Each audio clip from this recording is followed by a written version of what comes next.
Raya tahu nggak bahwa Pak Jokowi itu sebenarnya bukan politisi, dia biasa-biasa aja, dia adalah seorang pengusaha kayu.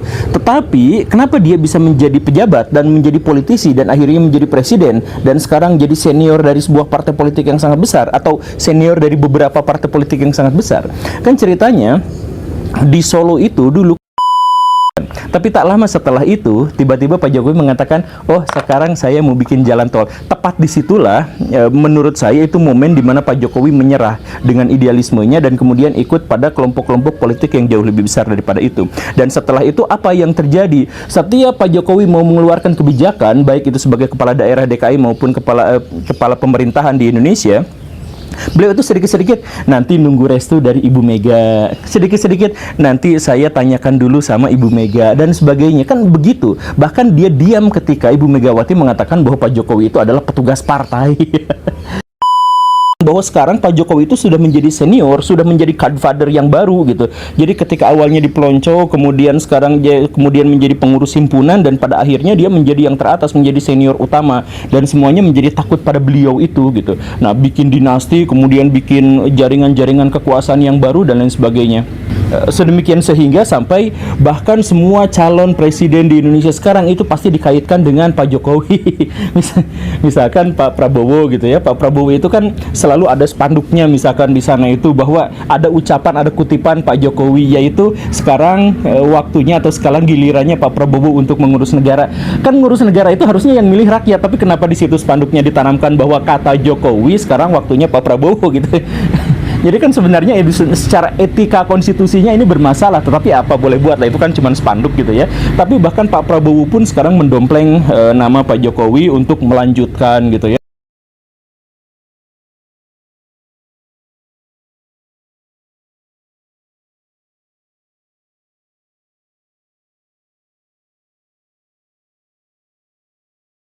Sedang kembali di Guru Gembel Channel. Di Indonesia kita menemukan ada sebuah kelompok yang jumlahnya tidak banyak, biasa-biasa aja, tetapi dampaknya sangat luar biasa. Dia sangat berpengaruh untuk era reformasi di Indonesia, era zaman reformasi sampai sekarang. Dan kita gak bisa menunjuk siapa mereka karena mereka tidak bisa ditunjuk dengan ya, skema yang sangat sederhana itu gitu, kemudian kelihatan satu kelompok, gak seperti itu. Kita bahkan tidak bisa mengidentifikasi mereka. Mereka bukan belum mewujud dalam sebuah partai politik, mereka tidak mewujud dalam satu ormas dan sebagainya. Dan kalau mereka misalkan gabung ke dalam partai politik atau ormas, biasanya mereka juga akan pecah belah gitu. Tetapi mereka hanya bisa kita lihat dari karya-karyanya, dari bekas-bekasnya, dari jejak-jejaknya. Misalkan di Indonesia kita mengetahui bahwa ada kasus Pak Ahok, salah satu cerita yang paling dramatis di Indonesia, di mana 4 juta orang datang ke Monas, berkumpul di satu tempat untuk menuntut Ahok karena dianggap telah menistakan agama ketika dia mengatakan jangan mau dibohongin pakai surat Al-Maidah, seterusnya. Sebenarnya dalam konteks itu Ahok itu kan hanya bereaksi.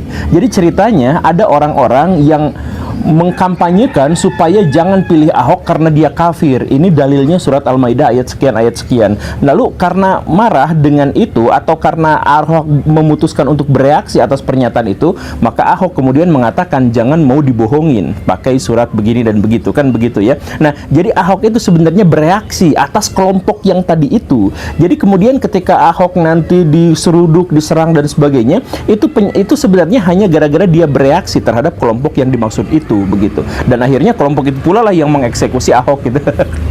Itu yang pertama. Kemudian jejak yang lain, misalkan Baraya tahu nggak bahwa Pak Jokowi itu sebenarnya bukan politisi, dia biasa-biasa aja, dia adalah seorang pengusaha kayu. Tetapi kenapa dia bisa menjadi pejabat dan menjadi politisi dan akhirnya menjadi presiden dan sekarang jadi senior dari sebuah partai politik yang sangat besar atau senior dari beberapa partai politik yang sangat besar? Kan ceritanya di Solo itu dulu kejadiannya itu yang sangat dominan itu adalah PDIP, dan PDIP itu pada waktu itu disepuhi oleh Pak Rudi Kumis, FX Rudi, mohon maaf ya. Nah, Pak Rudi itu masalahnya adalah non-Islam, tetapi karena dia menang dari sebuah partai yang memang dominan di sana, maka dia kemungkinan besar akan menjadi wali kota atau menjadi penguasa Solo itu. Nah, karena khawatir karena Solo dipimpin oleh seorang non-Muslim atau seorang kafir, maka kelompok anu itu kemudian bikin cerita-cerita sedemikian sehingga akhirnya Pak Rudinya ada di bawah, sedangkan yang naiknya itu adalah Pak Jokowi. Jadi Pak Jokowi bukan siapa-siapa, hanya pengusaha kayu, tapi dia diangkat setidaknya tokoh yang memimpin Solo pada waktu itu adalah Muslim gitu. Nah, dari situlah akhirnya Pak Jokowi ternyata populer dan seterusnya hingga menjabat sebagai presiden dan akhirnya menjadi sesepuh bagi beberapa partai politik besar di Indonesia. Ya, tapi apapun itu, seperti yang saya katakan, walaupun kita tidak bisa menunjuk kelompok anu itu, kita sebut saja partai X gitulah ya, bukan berarti dia ikutan pemilu, tapi anggap aja itu namanya adalah partai X.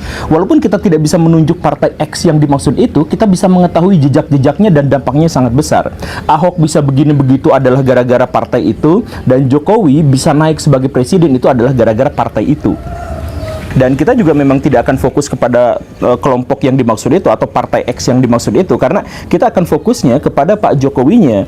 Kita harus menggarisbawahi dari awal bahwa Pak Jokowi itu memang bukan berasal dari partai politik, tetapi muncul gara-gara kecelakaan yang disebabkan oleh kelompok X tadi itu atau partai X tadi itu gitu. Nah, kabar baiknya atau sisi positifnya dari Pak Jokowi yang muncul dari kalangan rakyat, dari kalangan pengusaha, dari kalangan orang non politik itu adalah bahwa beliau tidak terkontaminasi awalnya oleh kebusukan-kebusukan politik, sehingga ketika beliau menjabat sebagai wali kota Solo itu dicintai luar biasa sama rakyat karena dia ngerti soal rakyat, dia merakyat sesungguhnya, bukan gimmick gitu awalnya, makanya dia dicintai oleh rakyat Solo. Tetapi pada masa-masa selanjutnya muncullah sisi-sisi negatif. Sisi negatif apa itu? Yang pertama, ini sisi negatif ketika Pak Jokowi muncul sebagai sebuah fenomena ya. Yang pertama, dia dimanfaatkan oleh partai-partai politik untuk mendongkrak suaranya. Kemudian yang kedua, dia dikerubuti oleh oligark media yang kemudian memanfaatkannya dalam investasi jangka panjang. Dan yang ketiga adalah pada akhirnya Pak Jokowi bukan hanya terlibat dalam dunia politik yang kotor, tetapi dia menjadi pemimpin boneka.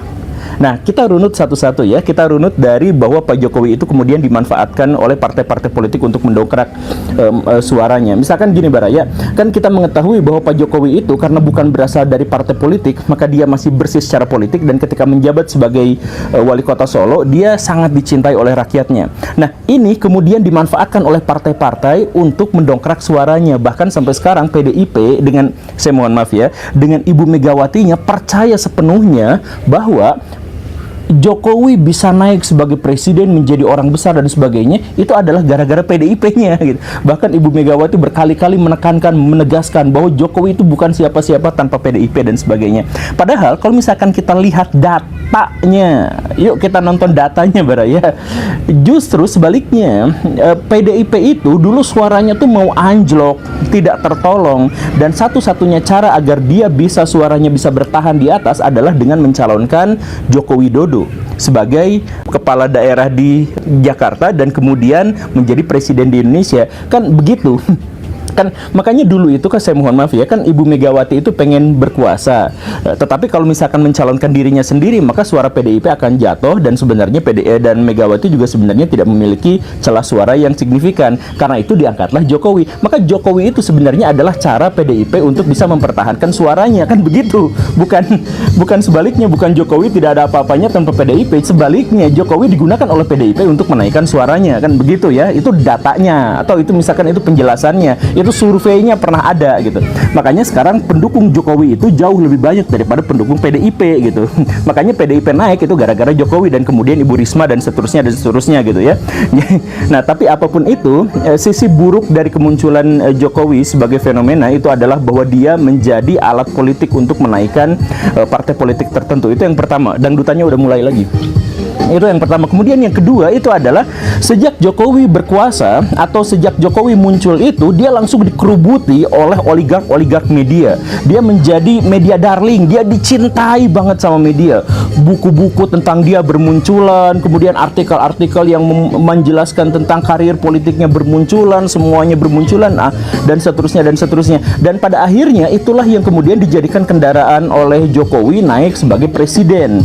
Jadi gini Baraya, Pak Jokowi menang di Pilkada DKI dan kemudian Pak Jokowi menang sebagai presiden Indonesia itu karena dia menggunakan strategi kampanye non tradisional. Dia nggak pakai spanduk yang banyak-banyak kayak gitu, dia nggak kampanye di panggung sambil joget-joget dangdut seperti itu. Yaitu cara lama, dia masih menggunakan itu sebagai transisi. Tetapi cara paling efektif yang dia gunakan dan menjadi sebuah revolusi besar dalam kampanye di Indonesia itu adalah dia pakai medsos.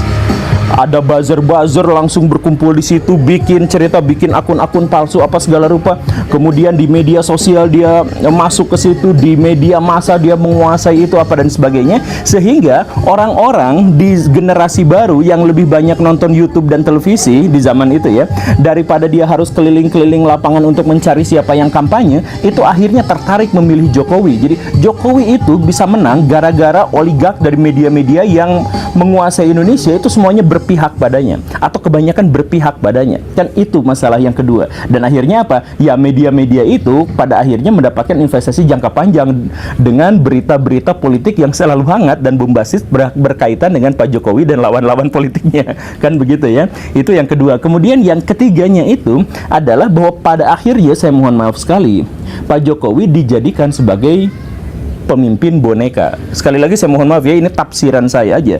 Kenapa saya bisa mengatakan bahwa Pak Jokowi di awal-awal pemerintahannya itu adalah pemerintahan boneka? Saya ingat betul ketika Pak Jokowi itu masih sangat idealis. Ketika beliau memimpin Jakarta untuk awal-awal, beliau katakan bahwa saya ingin bikin transportasi massal yang lebih baik agar Jakarta tidak macet. Karena itu maka saya tidak mungkin bikin jalan tol, karena jalan tol itu hanya untuk orang kaya saja, biar jalanannya lancar. Sedangkan yang di bawahnya yang tidak bayar tol, yang fakir miskin itu pada akhirnya harus berjibaku dengan jalan-jalan yang dipenuhi oleh tiang-tiang jalan tol gitu kan. Jadi malah lebih macet lagi. Pak Jokowi pikirnya seperti itu pada waktu itu. Makanya pas awal menjabat sebagai pemimpin Jakarta itu dia idealis, dia nggak mau bikin jalan tol. Semua program-program, semua proyek-proyek yang berhubungan dengan jalan tol itu dihentikan. Tapi tak lama setelah itu tiba-tiba Pak Jokowi mengatakan, oh sekarang saya mau bikin jalan tol. Tepat disitulah menurut saya itu momen dimana Pak Jokowi menyerah dengan idealismenya dan kemudian ikut pada kelompok-kelompok politik yang jauh lebih besar daripada itu. Dan setelah itu apa yang terjadi? Setiap Pak Jokowi mau mengeluarkan kebijakan, baik itu sebagai kepala daerah DKI maupun kepala pemerintahan di Indonesia, beliau itu sedikit-sedikit nanti nunggu restu dari Ibu Mega, sedikit-sedikit nanti saya tanyakan dulu sama Ibu Mega dan sebagainya, kan begitu. Bahkan dia diam ketika Ibu Megawati mengatakan bahwa Pak Jokowi itu adalah petugas partai. Ya gak jadi masalah statusnya Pak Jokowi di PDIP sebagai petugas partai itu benar, tetapi kalau misalkan menyebut bahwa Pak Jokowi sebagai presiden itu adalah petugas partai, itu melukai etika konstitusi kita kan, sebenarnya begitu. Ya tapi bagaimana lagi, kan pada akhirnya kita di sini ditunjukkan, didemonstrasikan bahwa Pak Jokowi itu defisit kekuasaan, Pak Jokowi itu krisis otoritas. Dia sebagai presiden dia tidak bisa memimpin dengan baik karena setiap apapun kebijakan-kebijakannya itu harus ditanyakan dengan kelompok yang lebih besar yang ada di belakangnya, atau sponsornya, atau partai politiknya, atau hal yang semacam itu. Kan seperti itu.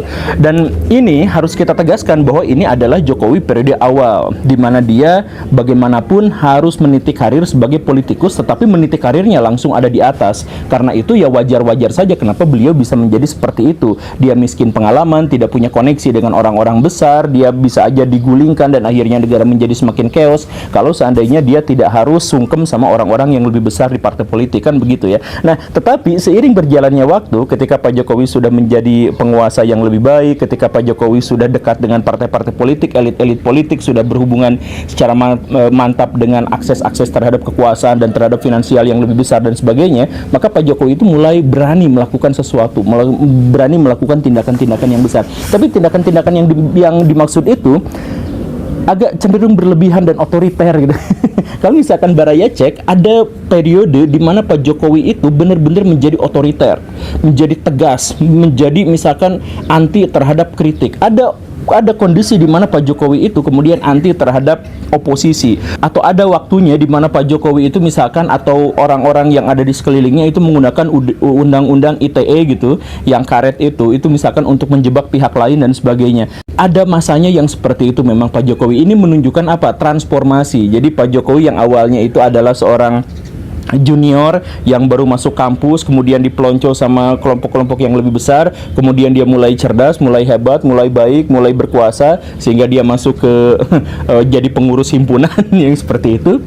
Nah, dan setelah itu apa yang terjadi? Sekarang Pak Jokowi sudah benar-benar bertransformasi menjadi pemimpin yang jauh lebih besar, jauh lebih agung, jauh lebih hebat. Sehingga beliau waktunya untuk bikin TV. Coba lihat misalkan Baraya yang sekarang ya, kalau PDIP kita sudah tentu saja mengetahui bahwa itu adalah ladangnya Pak Jokowi. Tetapi kita misalkan melihat PSI, partai yang katanya anak muda, tetapi segala sesuatu yang berhubungan dengan spanduk dan berhubungan dengan kampanye atau sosialisasi PSI itu pasti dikait-kaitkan dengan Pak Jokowi. Ada Jokowiisme, kemudian ada tegak lurus dengan Pak Jokowi atau apa yang segala rupa gitu ya.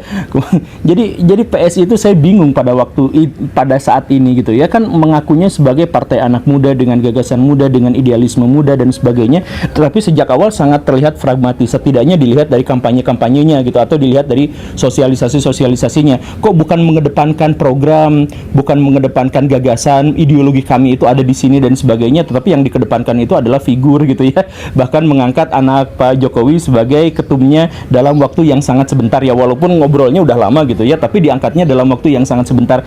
Saya nggak tahu ini jangan-jangan memang sudah menjadi partai politik milik Pak Jokowi gitu ya. Kemudian kita juga mengetahui misalkan anak Pak Jokowi yang lain itu yaitu Pak Gibran itu sekarang menjadi calon wakil presiden yang diusung oleh Partai Golkar, yaitu juga berarti dari Partai Golkar. Ini kan Pak Gibran itu orang PDIP dan itu adalah anaknya Pak Jokowi, tetapi yang mencalonkannya itu adalah Golkar. Ini mirip-mirip kasusnya seperti Pak Budiman Sujatmiko gitu, yang kader PDIP tapi mendukung Pak Prabowo. Ini lebih buruk lagi karena ini langsung bakal menjadi calon presiden dari Partai Golkar tapi menyertai Pak Prabowo, tapi dia adalah kader PDIP gitu ya. Nah, tapi apapun itu menunjukkan bahwa sekarang Pak Jokowi itu sudah menjadi senior, sudah menjadi godfather yang baru gitu. Jadi ketika awalnya dipelonco, kemudian sekarang dia kemudian menjadi pengurus himpunan dan pada akhirnya dia menjadi yang teratas, menjadi senior utama dan semuanya menjadi takut pada beliau itu gitu. Nah, bikin dinasti, kemudian bikin jaringan-jaringan kekuasaan yang baru dan lain sebagainya. Sedemikian sehingga sampai bahkan semua calon presiden di Indonesia sekarang itu pasti dikaitkan dengan Pak Jokowi. Misalkan Pak Prabowo gitu ya, Pak Prabowo itu kan selalu ada spanduknya misalkan di sana itu bahwa ada ucapan, ada kutipan Pak Jokowi, yaitu sekarang waktunya atau sekarang gilirannya Pak Prabowo untuk mengurus negara. Kan ngurus negara itu harusnya yang milih rakyat, tapi kenapa di situ spanduknya ditanamkan bahwa kata Jokowi sekarang waktunya Pak Prabowo gitu. Jadi kan sebenarnya secara etika konstitusinya ini bermasalah, tetapi apa boleh buat lah, itu kan cuma spanduk gitu ya. Tapi bahkan Pak Prabowo pun sekarang mendompleng nama Pak Jokowi untuk melanjutkan gitu ya. Pak Ganjar ya tentu saja ini juga melanjutkan. Ada foto Pak Ganjar kalau sosialisasi di spanduk gitu ya, terus di belakangnya ada foto Jokowi dan ada Ibu Megawati.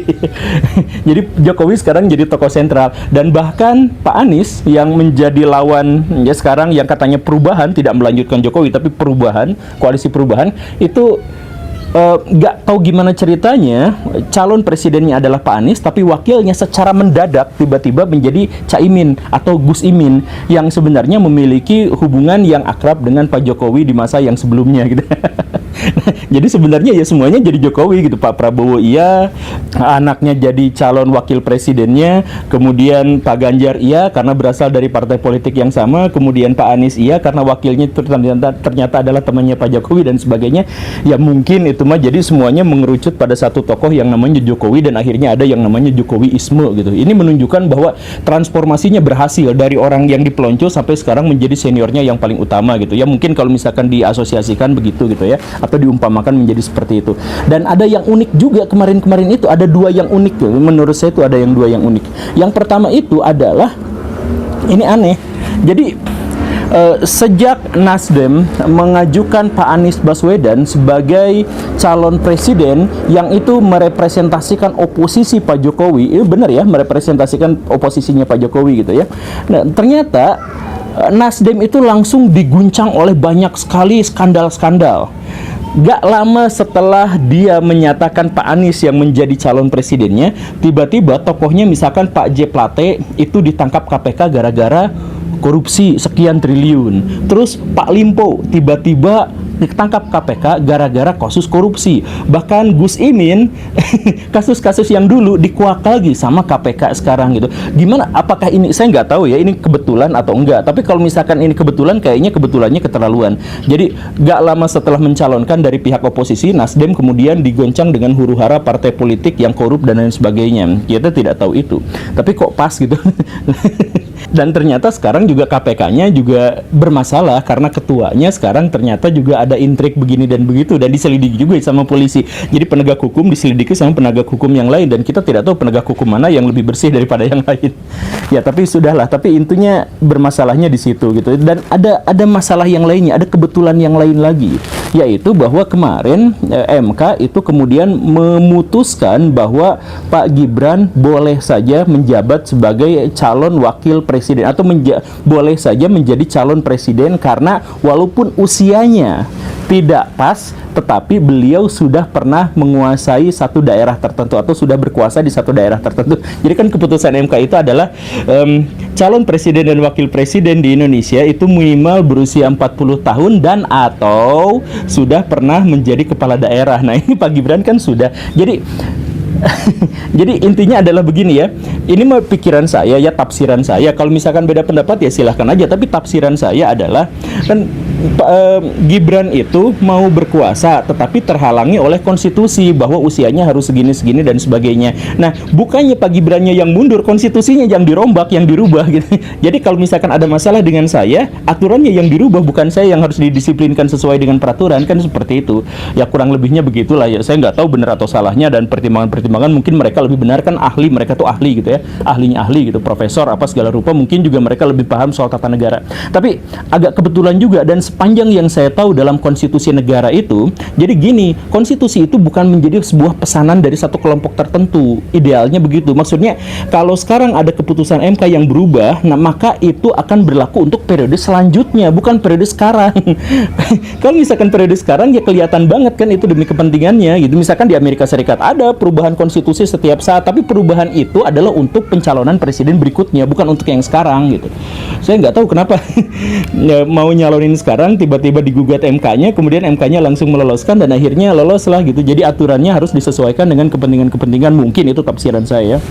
Tapi betapapun ini menunjukkan bahwa sekarang Pak Jokowi itu sudah menjadi godfather-nya, sudah menjadi pemimpin besarnya. Catat kata-kata saya nih ya, ini benar atau tidak silahkan nanti kunjungi lagi channel ini. Catat kata-kata saya bahwa tidak jauh dari sekarang Ibu Megawati akan mengundurkan diri atau lengser sebagai pemimpin PDIP dan digantikan oleh Jokowi. Benar atau salahnya ya kita lihat saja nanti. Terima kasih karena sudah menyimak, mohon jangan marah-marah. Saya Guru Gembul, Assalamualaikum warahmatullahi wabarakatuh.